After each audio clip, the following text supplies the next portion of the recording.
public key. You don't want to give, if you give anybody your private key, they could very well steal all your money. And so you can look at a miner over there. That's one of the rigs that I built. And miners are the things that keep the network going.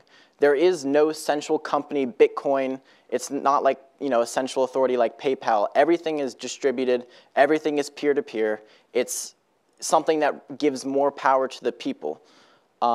And this works on basically, the miner will take 10 minutes worth of transactions. So in 10 minutes, people will be making transactions. I'll send a Bitcoin to my mom, you know, whoever will be sending Bitcoins. And then all these transactions are kind of floating in the Bitcoin namespace. And then in the meantime, there's people running programs on their computer that basically check these transactions across the network. So the way that they do this is something called the blockchain, which he mentioned in his opening speech. And the blockchain is the thing that Bitcoin gives to the world. That's the way that you don't need a central authority.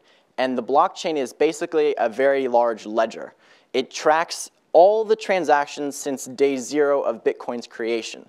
So if I were to say I have 1 Bitcoin, it'll say, okay, you got your Bitcoin from Fred, Fred got his Bitcoin from Bob, Bob got his Bitcoin from where the Bitcoin was minted. So it's like, okay, you do have a Bitcoin to send, your private key is valid, I'll go ahead and send that for you.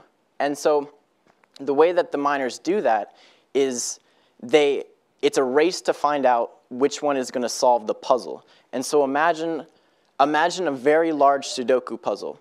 And the only way to solve it is for a miner to throw random numbers, or computer to throw random numbers in this Sudoku puzzle, check to see if it's right, and then, you know, they're doing this 1,000,000 times a second, and then so they'll try another one. So they'll just be throwing numbers across the world. And so finally, one very lucky miner will throw a right combination of numbers into this Sudoku puzzle, say, I got it. And then they'll broadcast that answer to the world, to the Bitcoin world. And so when you have a solution to a Sudoku puzzle, it's relatively easy to check. It's hard to find the answer, but it's easy to check the answer. So when the network confirms that, yes, you indeed have found the answer, that miner, the one that found it, is awarded Bitcoins for its work. The Bitcoin reward is decreasing. So a couple years ago, every miner was given 50 Bitcoins for solving this puzzle. Today, the reward is 25 Bitcoins. Next time, it'll be 12.5, and so on, until the cap of 21 million.